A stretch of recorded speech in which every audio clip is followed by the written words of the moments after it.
Pentax. We're doing Pentax review. Pentax. Not Canon, not Nikon. Pentax. Well, you probably saw the title, so music.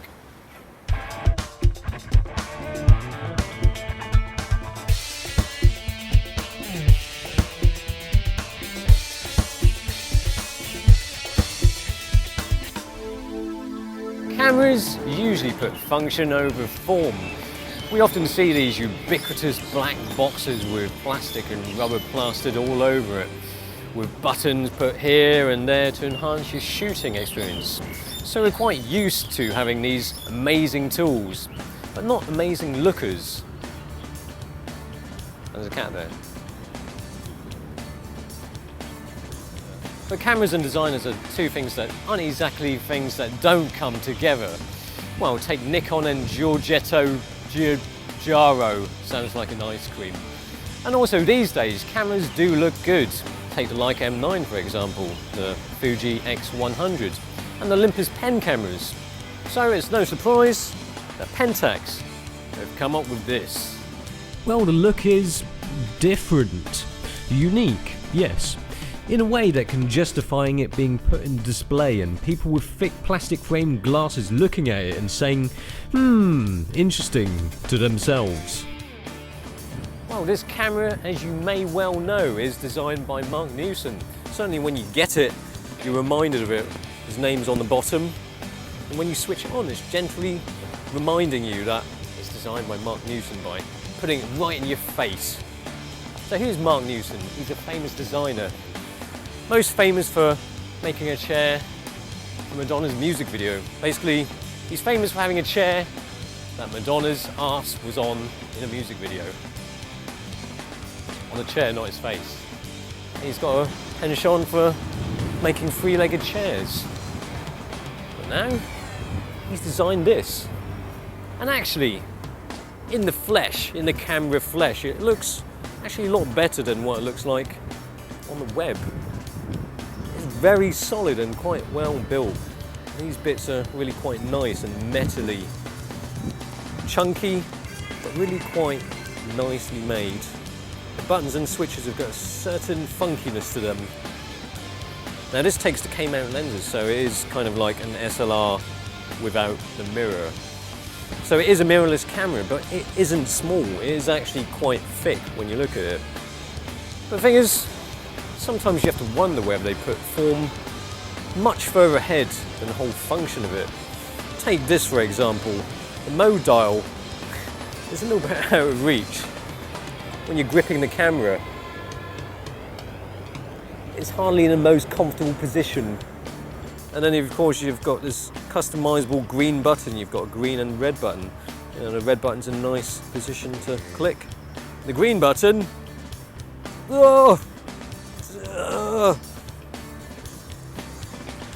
I think my index finger is going to end up 1 inch longer after the shoot. And you've got the SD card flap, which is quite literally very flappy. Look at that.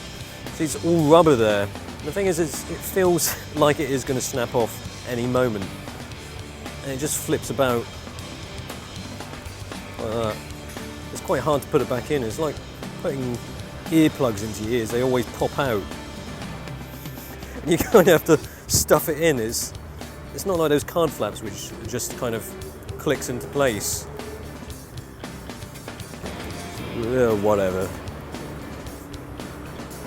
And there is quite a bit of heft to it. It's not a light camera, it's not incredibly heavy, but when you pick it up, you're quite surprised by how much weight there is to it. It's like a brick. In fact, it looks like a brick, like yellow brick. It's designed by Mark Newson, so it must be good. You know, having this beside me in my hands, this is kind of like a youngster, a very trendy youngster.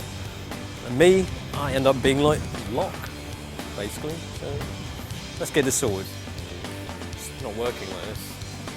Luckily, we were in a trendy area of the city, so I got kitted out in some of the latest street fashion. I think it looked alright on me.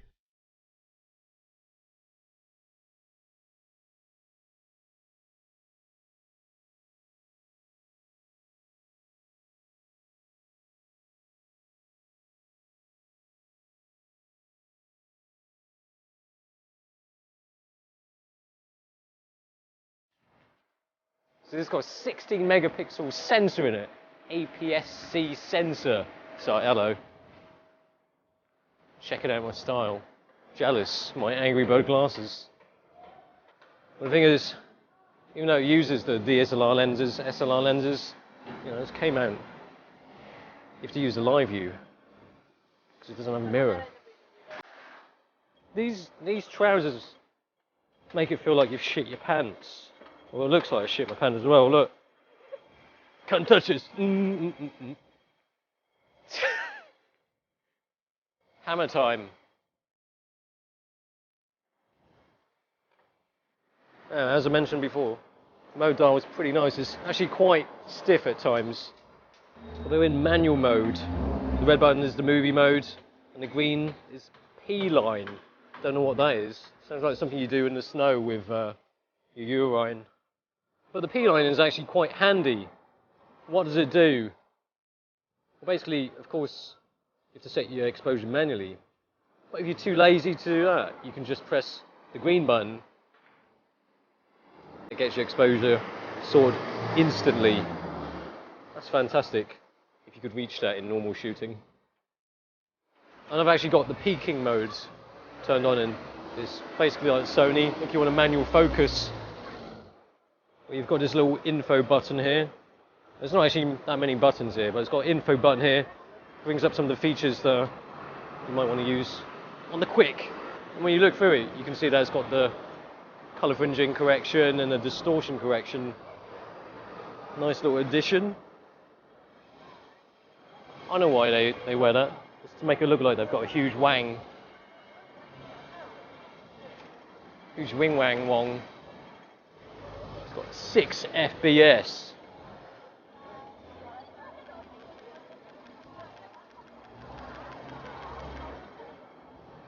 Yeah. There you go. 6 FPS power on this banana machine. Banana power. It has the same sensors as the K-05 and the continuous burst rate is quite respectable. It sounds like you can get everything from a DSLR all in this slightly smaller, bright banana of a package. But not everything you might think. Well, for one thing, it's contrast detection, autofocus. Which is a bit of a bummer really, because you're using the DSLR lenses. And autofocus. The AF is adequate. It feels faster than ye old EP2, but not up there with the class-leading mirrorless cameras. Oh yeah, check this one out as well. When things are in focus, you do lovely image quality. The 40mm f2.8 XS is pretty SEXY when it comes to IQ. Surprising, as you probably wouldn't expect much out of something this pancakey. Although it surely isn't Pentax's best performing lens, it really works so damn well. Pentax really do make some great lenses. We're talking about this lens. This is one of their new lenses. It is absolutely thin. That takes pancakes to new levels. That really could be eaten as a pancake if it wouldn't poison you or get stuck in your throat. But let me show you what it's like with a normal lens. This ruins the whole zen feeling of the Mark Newton design. Mark Newton would be pulling his hair out if he saw this. Look at that. Oh! I'm sure this won't be one of the cameras to be considered a street camera, but maybe street cameras don't have to be these black coloured small devices. It's almost like people don't feel intimidated when you're pointing something yellow and vaguely camera at them. So you've got 1080p video on this tiny little camera. What's more, you've got manual audio level adjustments. It's a bit weird though, because you can't actually see what the actual level is like, so when you adjust it manually, you don't know what you're adjusting to. But let's see how it does anyway, and I'm getting caught in my own microphone. But it also features image stabilization, so but that's in body, not in lens. Locke prefers in lens. Let's see how this is. It's alright, isn't it? I go left. Interestingly, the video feature seems to be quite decent on paper. 1080p on 24, 25 and 30 FPS, although it's not an area that excels in really. Image stabilization. Well, Locke's moving about. I'll just stay still. Oh, you know, follow me.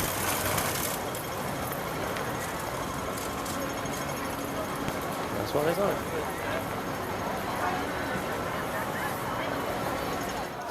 Now, I'm not going to mention the word hipster because that sounds a bit derogatory, so I'll just say trendsters. Now, trendsters like self-portraits, don't they, in the mirror? So, here we go. Of course, you want to know how it performs with the noise stuff, so I took some rather bog standard test shots. Alright, maybe not the best way to look at the noise performance, so I took some other test shots later on in a dimly lit room. Although it was a bit slow to focus in the low light, it didn't have any trouble getting focus. Impressive. And the noise performance was not too bad either. On the standard settings you get some usable shots, all the way up to ISO 6400. Now, I quite like this actually. I mean, it's not the best performer in terms of speed, but it's not pretending to be one of those cameras for outright performance. It's just fun, it's colourful. Sometimes I wish cameras these days had a little bit more fun in them, just like this. Bright and cheerful. Not just functional items, or purposely retro designed. There's something subtle about this, apart from the fact that it's yellow. So it finds itself in a place where hardly any other camera has gone before. The translucent mirrored Sonys come close, but this does away with the VF completely. The design, although not completely flawless, is incredibly unique. And that is quite refreshing, to have a camera design that doesn't have close links and references to existing designs. It offers up an intriguing mix of visual stimuli that either attacks or pleases the senses, yet has a decent enough shooting experience to call it enjoyable. The trouble is, for many, the shooting experience, the function, is what matters most, the only thing that matters.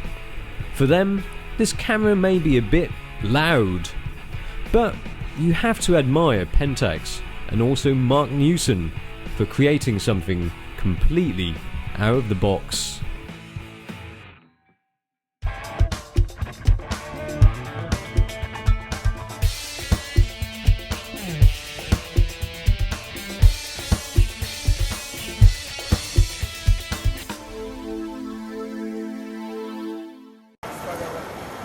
Oh, it's Vo.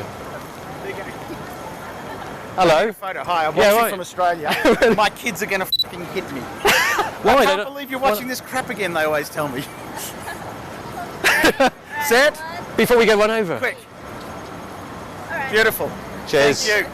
Love All right, it. nice meeting you. What's your name? Mark. Mark. Nice meeting you. Love the show, guys.